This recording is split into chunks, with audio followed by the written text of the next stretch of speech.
From the Middle is a founding member of Odd Pods Media. Hello, everyone, and thank you for tuning in to episode number 312 of From the Middle. We are three middle class guys living in the middle of America and middle chapters of our lives with points of view somewhere in the middle of Halloweeny. In this episode, we talk a lot about Halloween.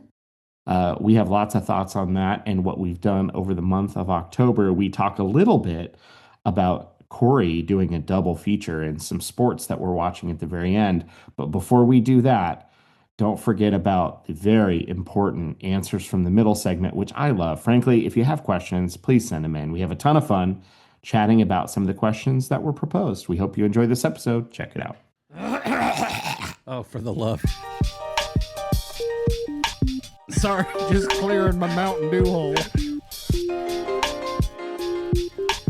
I got my phone hole cleaned today. That's where you keep it? You're so cerebral and you're so developed and evolved.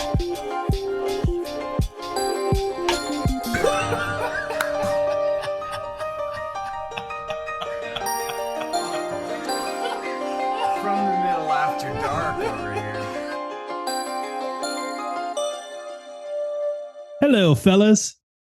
Hey, Kendall. It's three of us, the trifecta.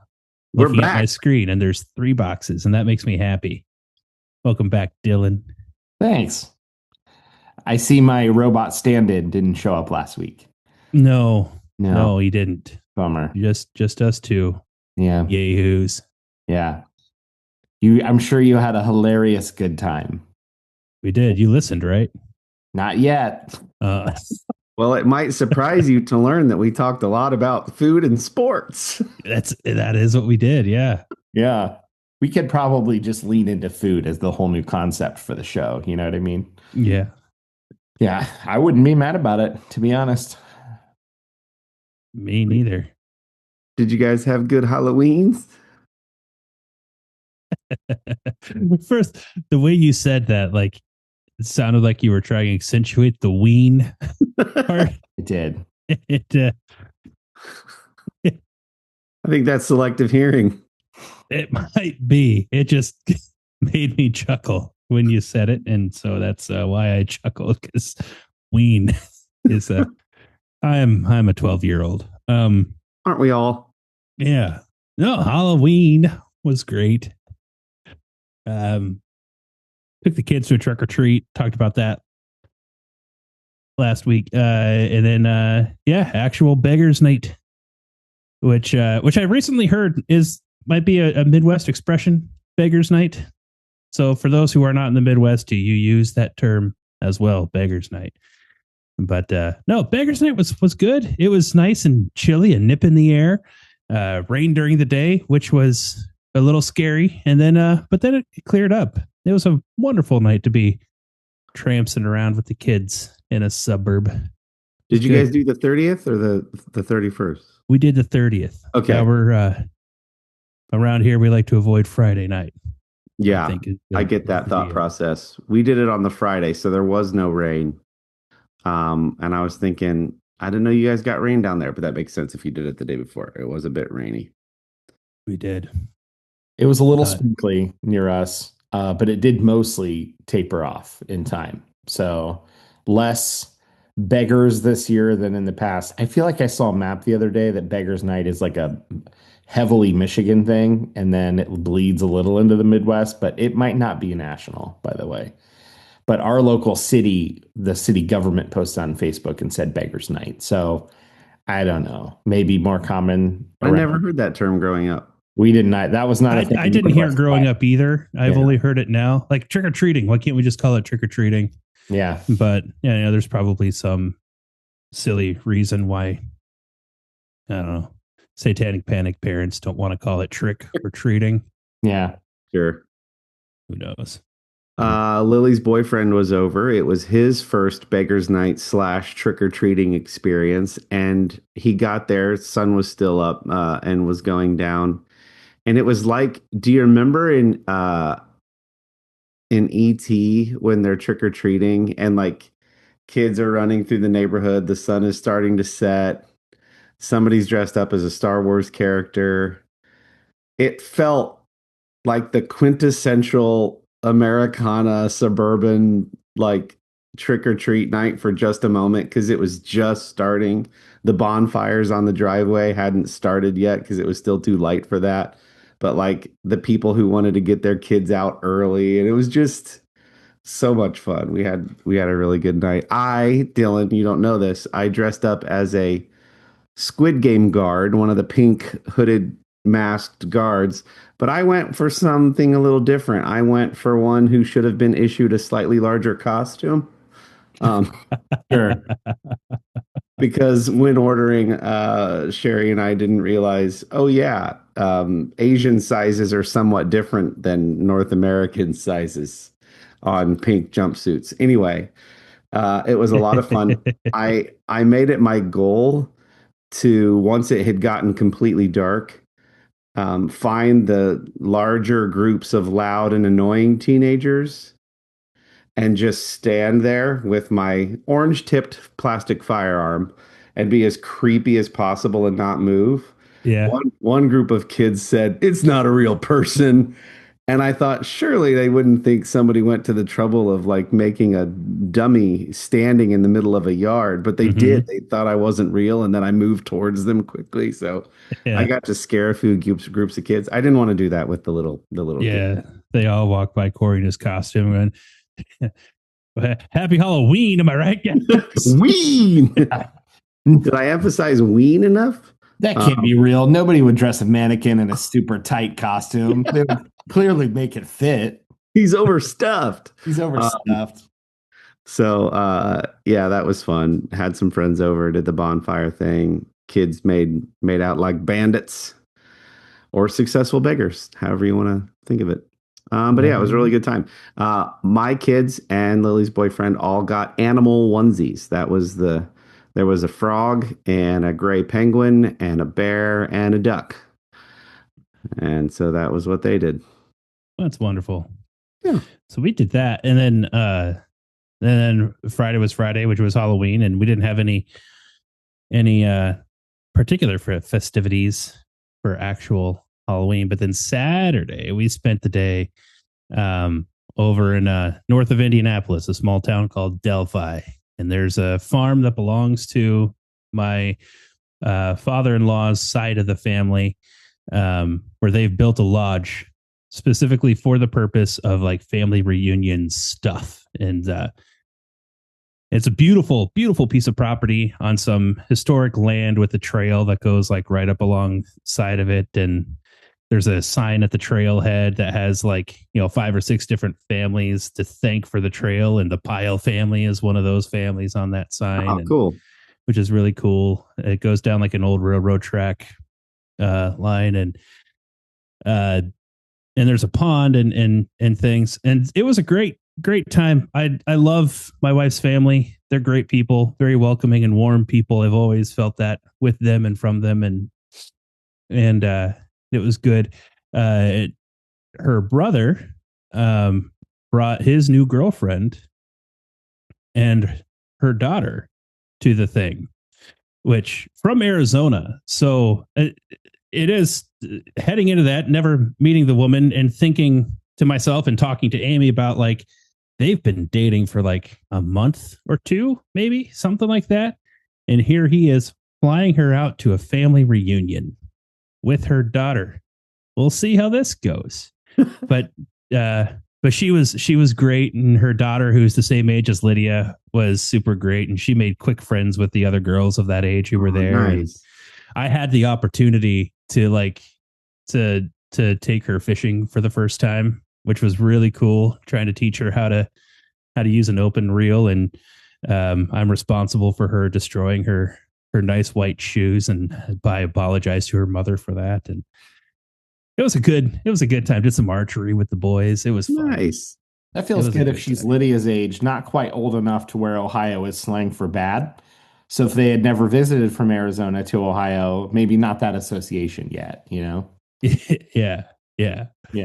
That's So, good. that was great. Did she catch anything? Important question. No, nobody caught anything. I think the fish population in that pond isn't, I think, socially diverse enough to who knows what's still in there. But I talked with one of the uncles about that a little bit, and I think he's going to do something about that. There's some things that you can do to research and find out what's in the pond, and then make adjustments as necessary.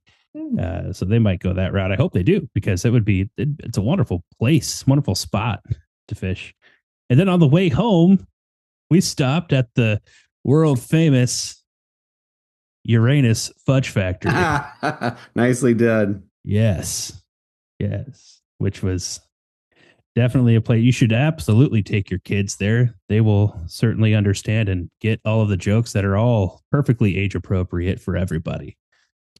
There are so many signs for that place on I-70 as you're driving. They are so many. Yeah. There's a little guy on the rocket whose name, by the way, is Rex, Rex Uranus. Speaking of being 12. So, speaking of being 12, 12-year-olds would find that place to be an absolute ball. They have a nut section, as you can imagine, in the Uranus Fudge Factory. And I'm going to stop there with the innuendos because it goes. When Sharon and I went I'm out, not going to say it goes deeper. well, when Sharon and I went out to the Ben Rector, I didn't say rectum concert. She saw that sign and thought it was like a publicity, like didn't realize that it was a real thing. And I'm like, oh no, it is very much a real thing. I'm really trying to avoid so many possible jokes. Google it. I'm sure there's all kinds of reels from their social media teams of all kinds of puns that you can check out. But a bunch of them. Did you have anything good while you were there, by the way? Did you stop and enjoy any of the tasty treats? I got a pound of fudge from there. 4 quarters. Mind the nuts. The kids got some ice cream. And I think that's all we bought. I don't think anybody got anything else. Solid outing. I also felt like on the family farm plot, I felt like you were teeing up that. No, just logging it away. But there was a chili cook-off. That was a part of the thing. And so if you liked chili, that was a great place to be. Important question. And I think I know the answer because of where we live and where it was. Was there beans in the chili? There is beans in every single one of those pots. Yeah, that's how I'm all about it. I'm all about the beans in the chili. I'm not afraid of fiber. Yeah, likewise. I think people don't like beans. They just haven't really lived, Toss some beans in your soup, enjoy it. Yeah, it'll be explosive for a day or two, but it's worth it. You know what I mean? Something to get the fudge factory going. It's true.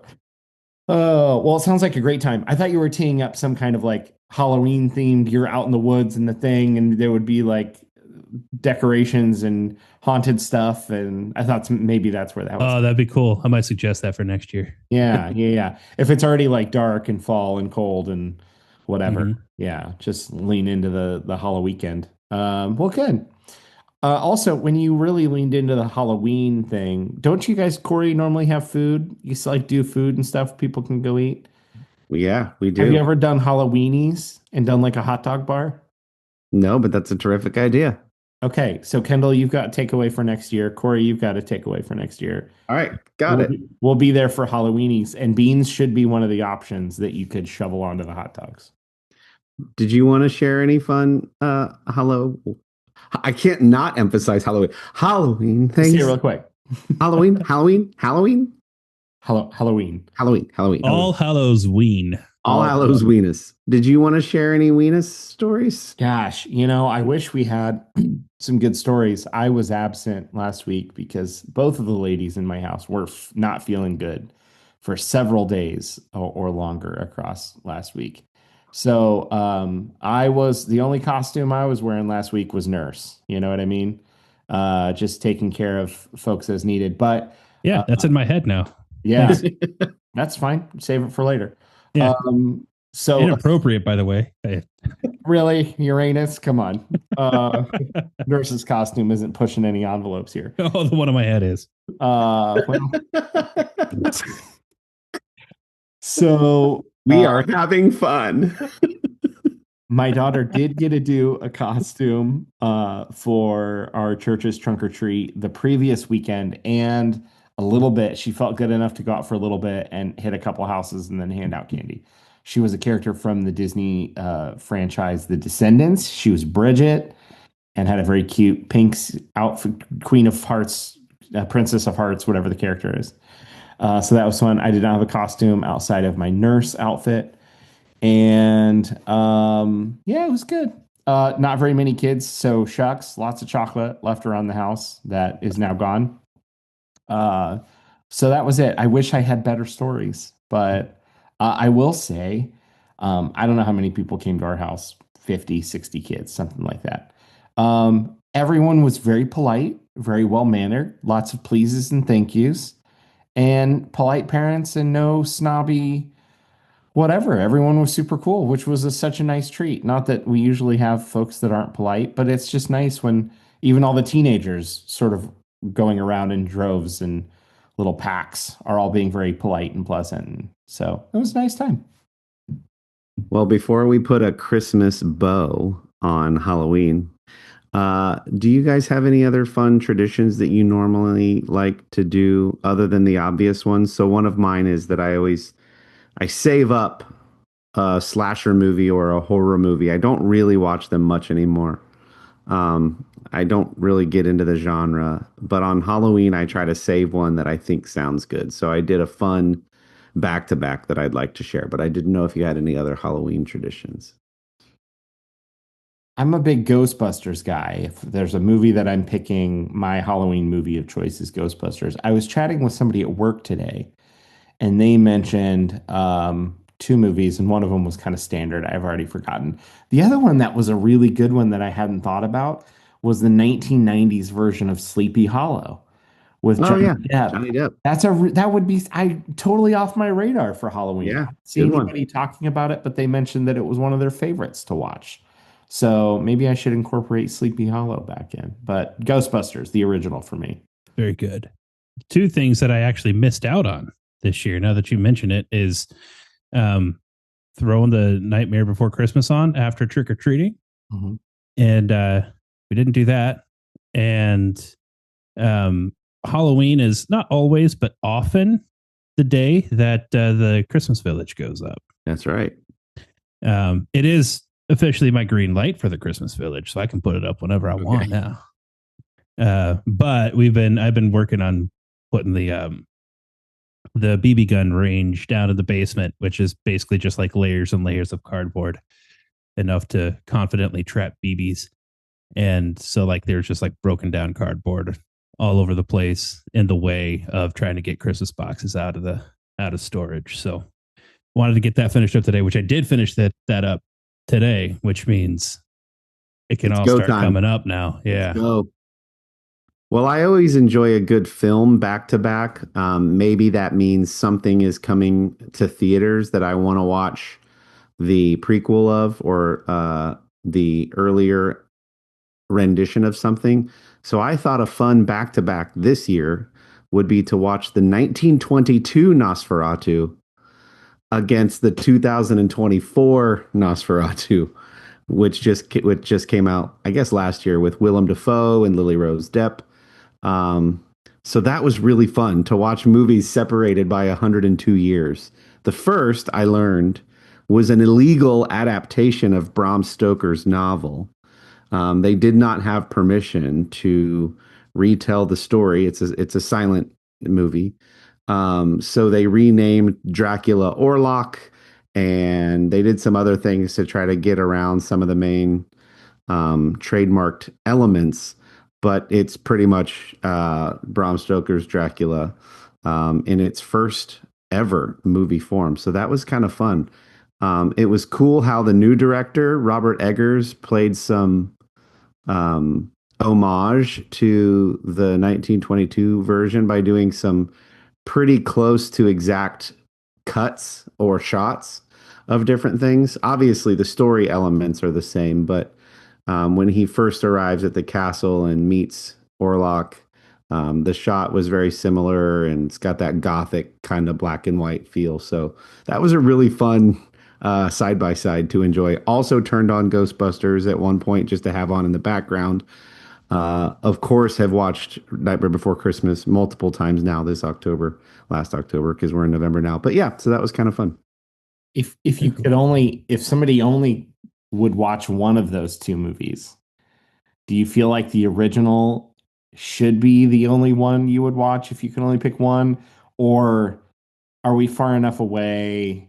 Is the new one good enough and all the effects and Well, I mean, tonally they're very different. There's something that feels very cinephile to sit in your basement and watch a talkie on a 70-inch TV. Like that was very cool to read the titles in between the scenes and just have that orchestral music playing in the background that doesn't really sync with what's going on in the movie like soundtracks do today. It was still like happy-go-lucky when you were supposed to be really scary at the weird bat-like version of the vampire. But I think, I'm a purist. You gotta watch that 1922 version if I have to answer. Something pretty cool about that. William Dafoe, by the way, I recently watched a video about him. And maybe we've already talked about this, but apparently he's like one of the super nice guys of Hollywood. Like, really?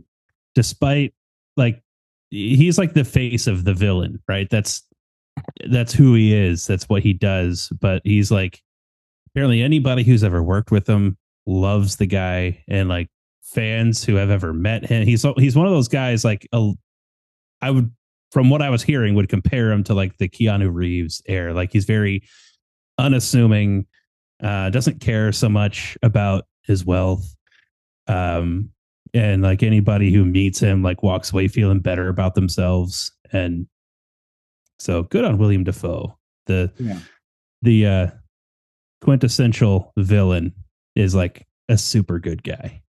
Are you saying William? Is it Willem? He said Willem. Of course I did. It sounded like William. It's whatever it's supposed to be. He said Willie Ween. Yeah. Defoe plays the Van Helsing like character in the new one. He's not the main the young husband who goes and meets the Count.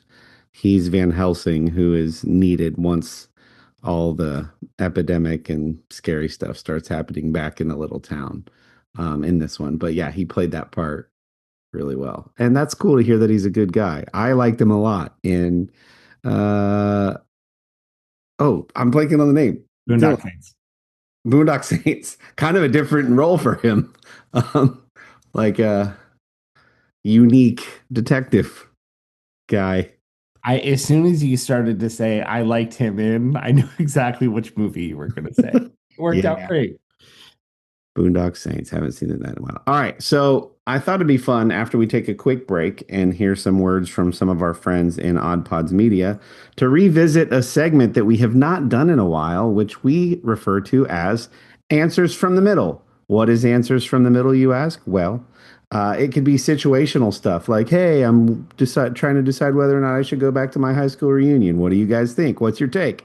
Or just fun other things like if you were on a deserted island with just one movie, other than Nosferatu 1922, what would you watch? And we answer the questions. So we've got 4 questions to revisit once we come back from our break, if you guys are up for it.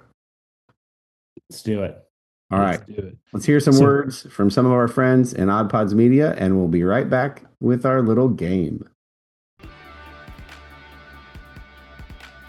If you're into comedy, game shows, and improv, you should come check out BFYTW.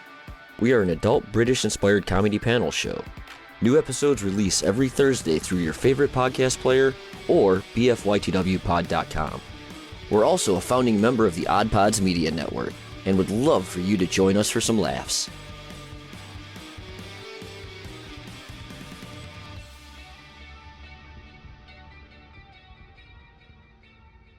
Is your popcorn ready? Then pull up a chair and join me, Robert Yanis Jr., at Crooked Table Productions, where we discuss the world of film from a fresh angle on 2 exciting shows.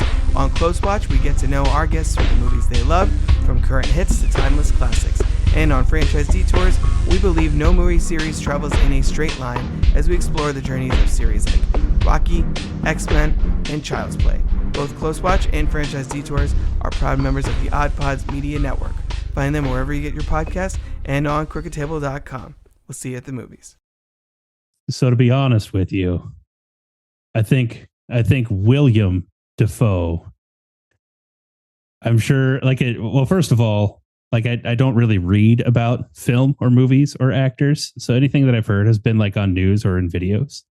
And I think it's one of those words that's like my mind just, I'm sure everyone has always been saying Willem, but my mind has always heard William. And, well, you said it in a way that was so close that I was actually asking. You were actually asking? I was actually asking, are you saying William or Willem? I knew which one it was, but even I had to I don't know. There's another male actor who has a name like that, and he's older. You're thinking of Ray Fiennes? Yeah, people think it's Ralph Fiennes, and it's Rafe. Ray Fiennes, yeah. Rafe. Yeah, but that's one where it's like, it's just flat out wrong, right? It's like Fieri, I understand people calling him Guy Fieri, but yeah, it's inexcusable, and it's because I don't read. Ray Fiennes should change his last name to Fieri because Ray Fieri sounds really good. It's so smooth. Or Ralph Fieri. All right. So we got some questions for this segment. Answers from the middle. First one. If you had to survive a week in the woods with only 3 items from your house, what are you grabbing? Doesn't matter. I'm dead. It's only a week. No combination only dead. No combination of 3 things in my house would save me after a week. I'd be dead. You don't need to procure food. I'd be dead. You just need water. Sorry, was that the rest of the question? Go ahead. Okay. So we will not be choosing Dylan as our partner for the duo's version of Alone. Got it. Nope. Sorry, 3 things from your house. We don't need food or water?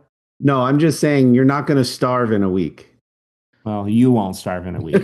Well, no. Is there fudge and are there hot dogs? 1 week, 3 items from home. A fridge and hot dogs and a cell phone. That's a satellite phone. I don't know. I've heard a volleyball can come in surprisingly handy. Mm-hmm. Mm-hmm.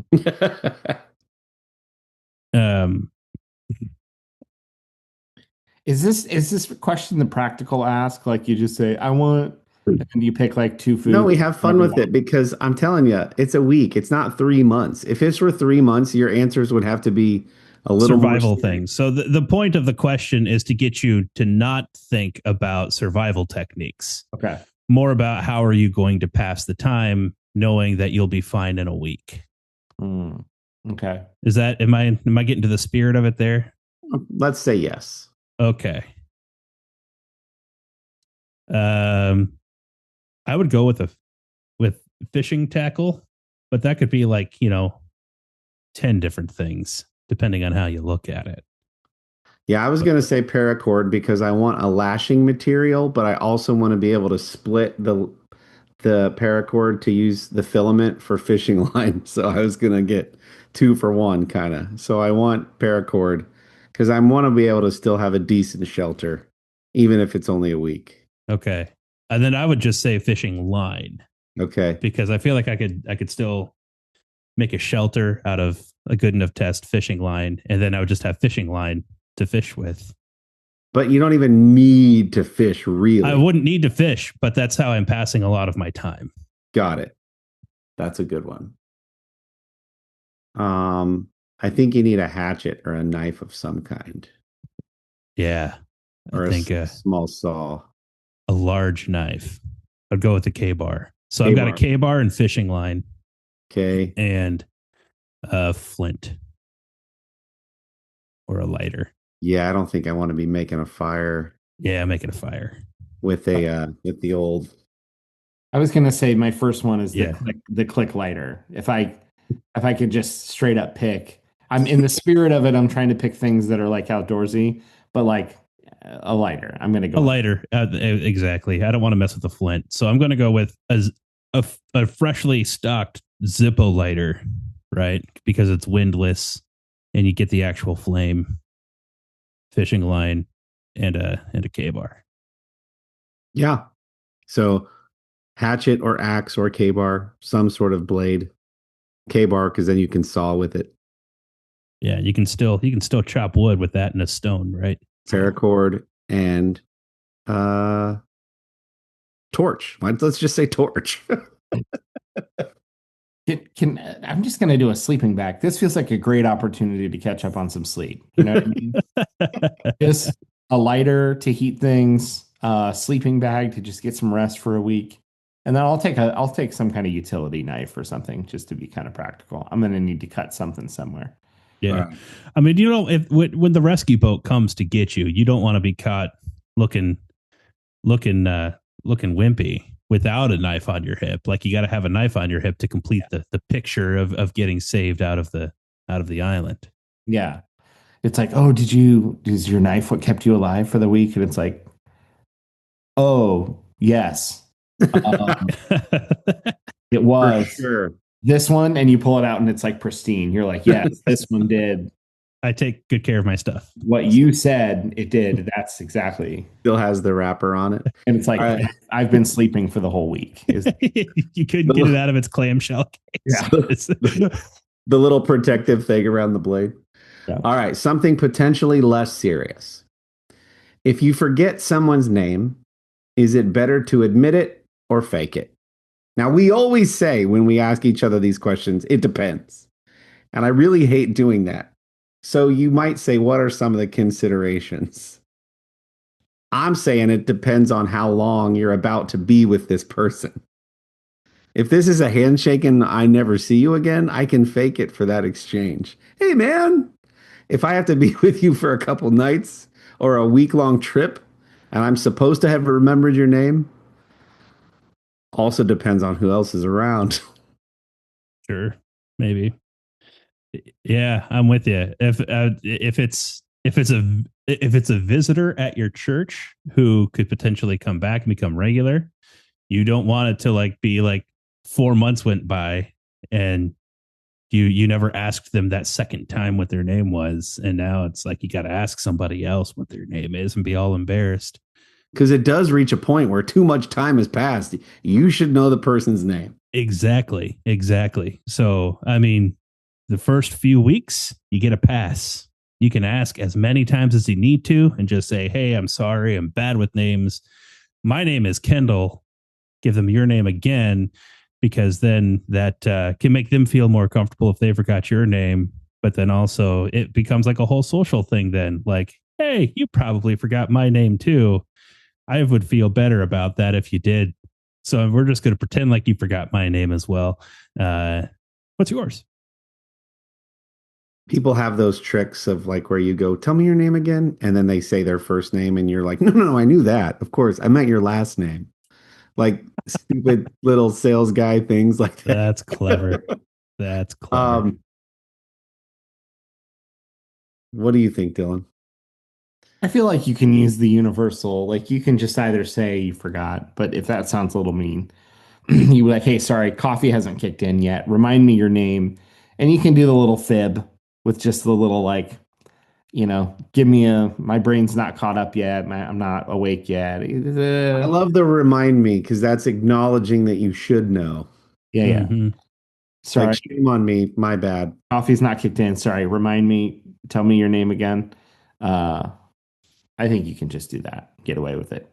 It's pretty. You could make it a game with them. Be like, listen, I'm sorry. You told me your name like a week ago and I forgot what it is now. Give me the first letter. Okay, what's the second letter? Yeah. The next couple letters. The one I don't like is when you're the new guy in a group. And so all they have to do is remember your name. But you have to remember everybody's name. Because you're the new guy. So this happened when we joined a new church and I joined a men's group and I was like, all these people are remembering my name and I feel obligated to remember theirs in return, but I had to remember 10 and they only had to remember 1. So let's just acknowledge. let's just acknowledge. Well, and context, part of the reason we play that game is because it certainly matters. There's a big difference between, one of your kids' teachers that you met at one parent-teacher conference 2 years ago, and you bump into them at the grocery store. And that's way different than just walking up and saying, if you walk up to that teacher and say, I'm sorry, remind me your name. That's way different. You could say it the exact same way, but if the context has changed and it's the CEO at your company, much different. Now it feels like you're trying to big time them a little bit and be like, should I know you kind of thing. So you could say the exact same thing the exact same way, and it very much could come across very differently.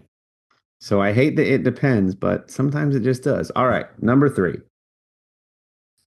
How late at night is too late to send a text that isn't urgent?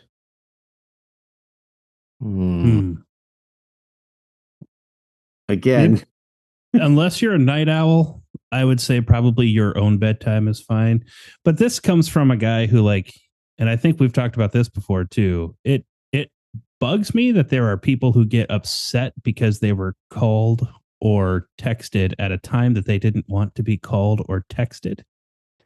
Because you have options on your phone where you can control this. And so if you don't want calls or text messages after 9 p.m., you can make your phone not tell you about your calls and text messages after 9 p.m. So that's on you. If you're in class or you're at work and your phone goes off and you're all embarrassed, it's not the fault of the person who called you. It's yours for not controlling your phone. So I don't think that we as a society should have to worry about that.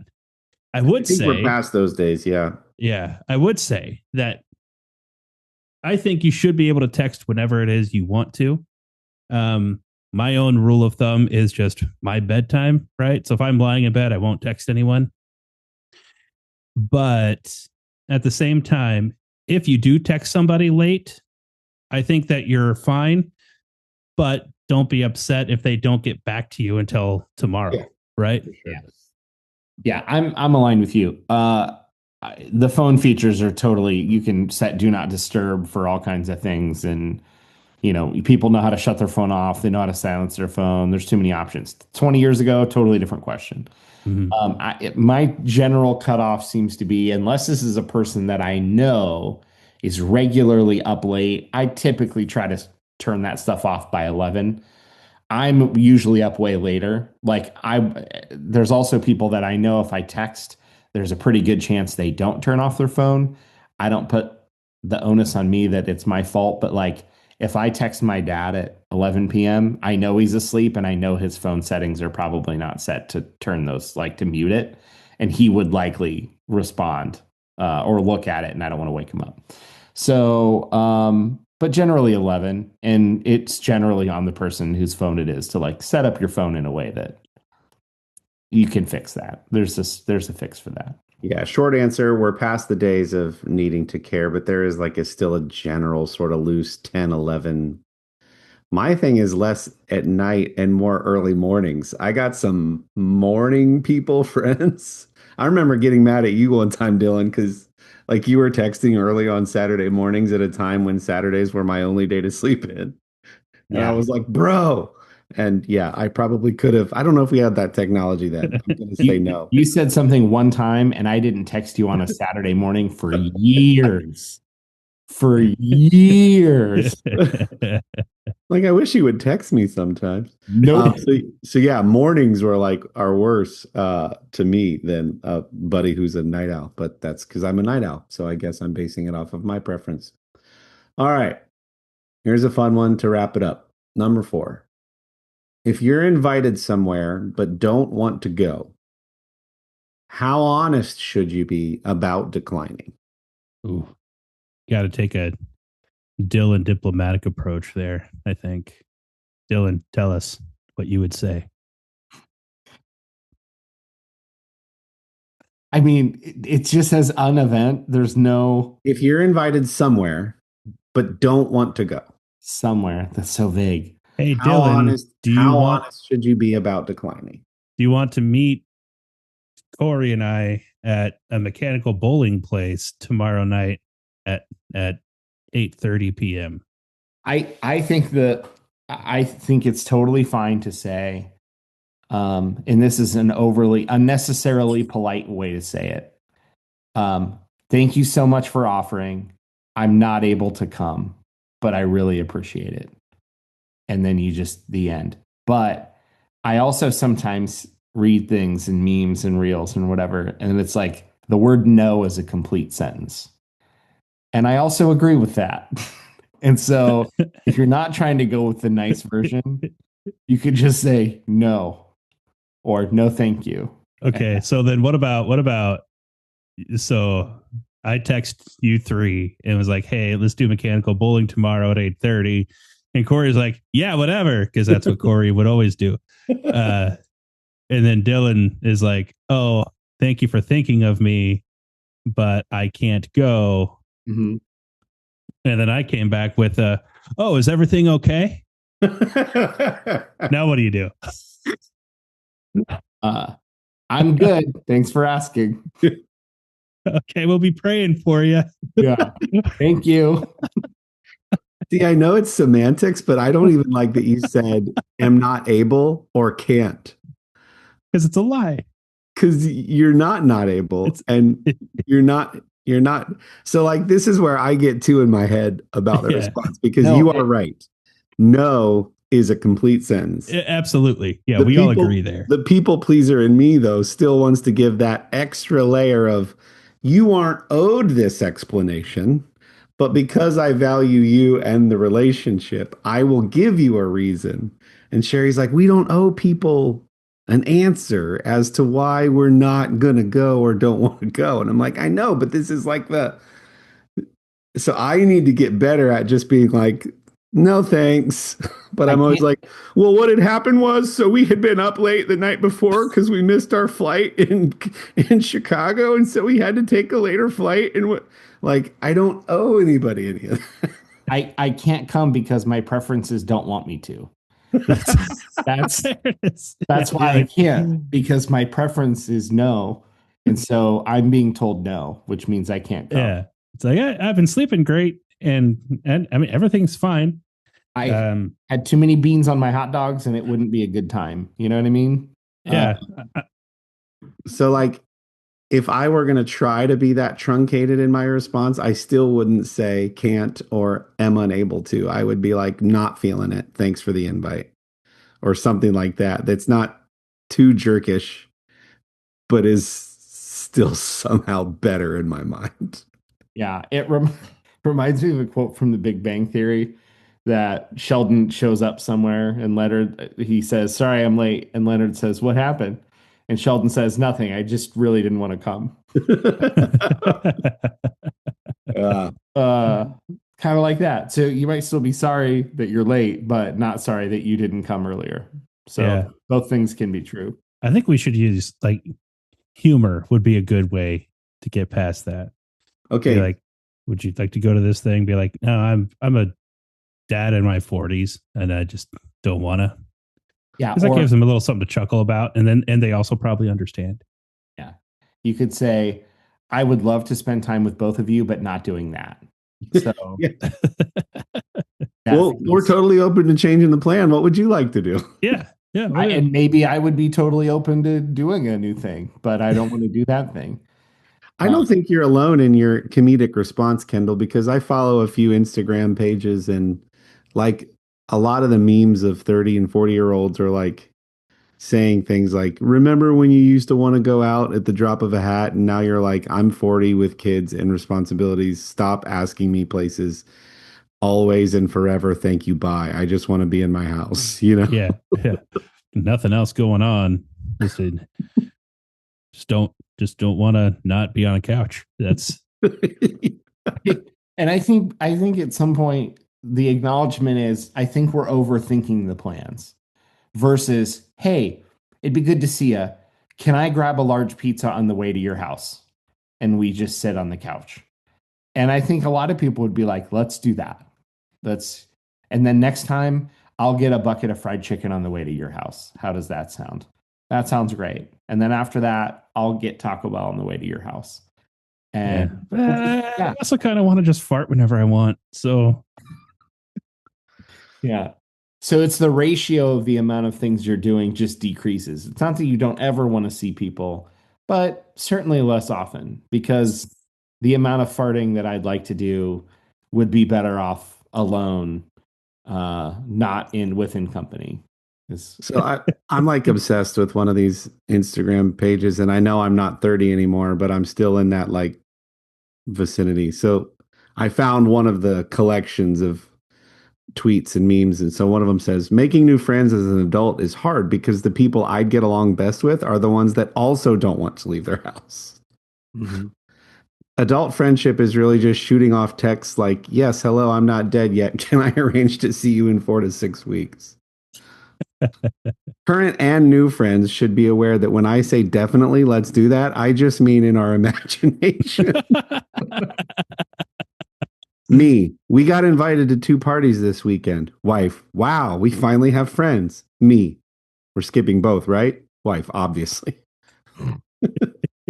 Yeah. Like that type of stuff. Like clearly that's the sentiment. This one is funny. It's not really related, but it says, uh, my mom only remembers my childhood friends based on the perceived slights they committed against her 15 years ago. I'll mention a name and she'll just be like, "Ah, yes, the one with the muddy shoes." Oh. I love it. Oh, gosh. Anyway, all right. That's all of our questions for this week's segment, Answers from the Middle. If you would like a question answered or want our take on something, comedic, serious, or anything in between, reach out to us. We have a phone number you can call, leave a voicemail. You can text us. You can also reach out to us like this Middler did on our Facebook group, From the Middle for the Middlers. You can leave our questions there or just comment on the Instagram or YouTubes or whatever. We like doing this. It's fun. It is fun. Kendall, we talked about the World Sounds so Series fun. last week. That wrapped up in a did. pretty dramatic fashion. I think A-Rod said in the panel after Game 7 that that was the most dramatic World Series he thinks he's ever seen. Oh, dude, it was so much fun. So much fun to watch. And especially if you were rooting for the Dodgers, which Isaac and I were. And we're both big fans of Shohei Ohtani, who we drooled over last week. And no, it was fun. Another extra innings game, Game 7 of the World Series. Like it, if you don't have a horse in the race in the World Series and you're a baseball fan and you're going to watch it anyway, you dream for a Game 7 in a World Series because it is very different from any other Game 7 of any other sport for a final game because they start doing things that you don't ever see. You don't see it in a Game 6 of a World Series. You never see it in a regular season. Only when the moons align and you get a Game 7 for the World Series do you see starting pitchers coming out of the bullpen one after another, including the guy who went like 7 innings yesterday. Yeah. Like that kind of nonsense. And it's just so much fun to watch. The Dodgers absolutely did rifle through all of their starting pitchers over the course of that game. And the guy who got the win, Yamamoto, got the win the day before. And also, of the 4 wins that the Dodgers needed to win the World Series, he was responsible for 3 of them. And rightly deserving, got the World Series MVP. And it was so much fun. It was so much fun. And I love baseball. That's all for me. I mean, I've not followed baseball as closely as I once did. Forgot that they play 162 games in a season, which is basically every day for the whole season. So I don't follow super closely, but for sure you got to follow the World Series, especially if it's going into a Game 7. So it was fun to turn that on. I watched the entire game with Case by my side in the basement. It was very fun. Sherry's got me hooked on watching the live stats on the ESPN app for college football games. And so I thought, well, why not try and see what the live analytics are saying? And the Dodgers were not expected to win at any point other than till like the 10th inning. Yeah, they Um, looked dead in the water they until Otani didn't have much of a game that game. right. So yeah, it was, and I completely didn't care who won because I told you I was in Canada with all the people rooting for Toronto. So I was like, yeah, it'd be kind of cool if Toronto won. They haven't won since 1993. That'd be cool. So I guess they'd be the underdog since the Dodgers won last year.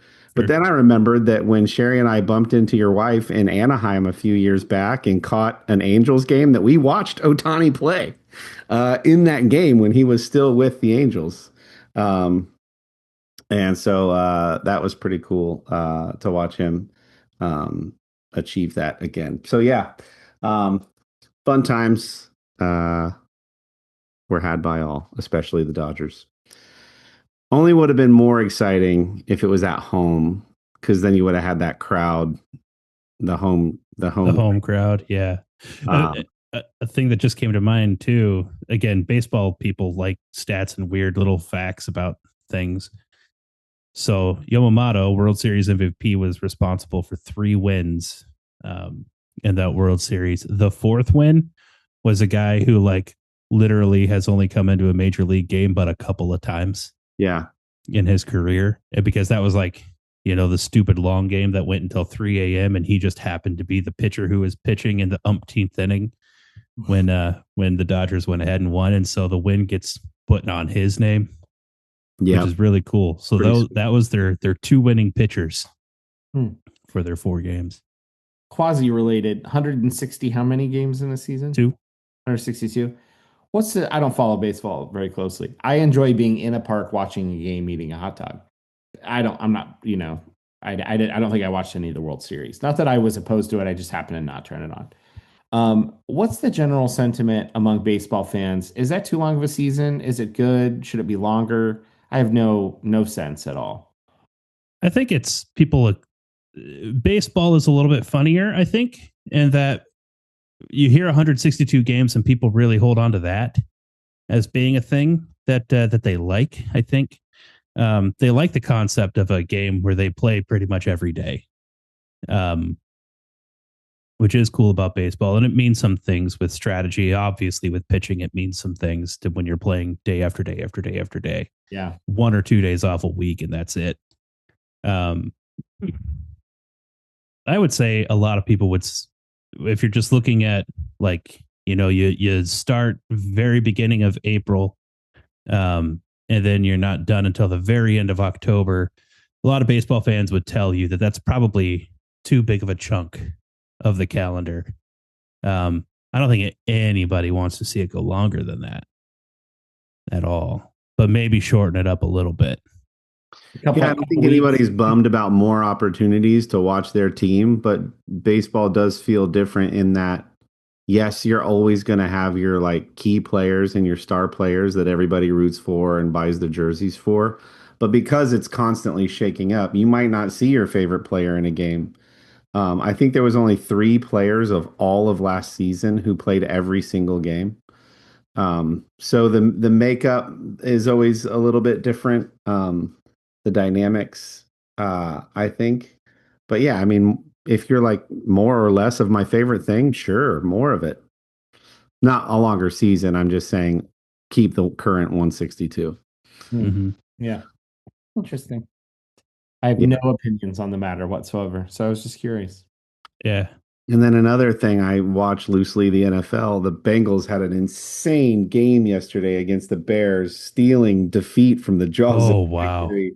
Yeah. And then I saw a Bears fan like, nobody out bears the Bears more than the Bengals. And then people are like, if we could just get the Bengals offense and the Browns defense and create one Ohio team, they'd actually it was, I it mean, was so many insane. wacky things happened in that game. The last 4 minutes of that game were so dumb. Like it was, yeah. I mean, for those who don't know, you had a comeback down by more than 2 scores that the Bengals actually pulled off. There was an onside kick involved. In a day and age in the NFL where like you have to announce that you're doing an onside kick, there's no surprise about it anymore. And they run the play and they get it, and then they score another touchdown. And now it's let's play defense for the next 50 seconds and we're good. And they couldn't do it. And so it was so wild. It was wild. Wild. Yeah. How'd your Lions do yesterday?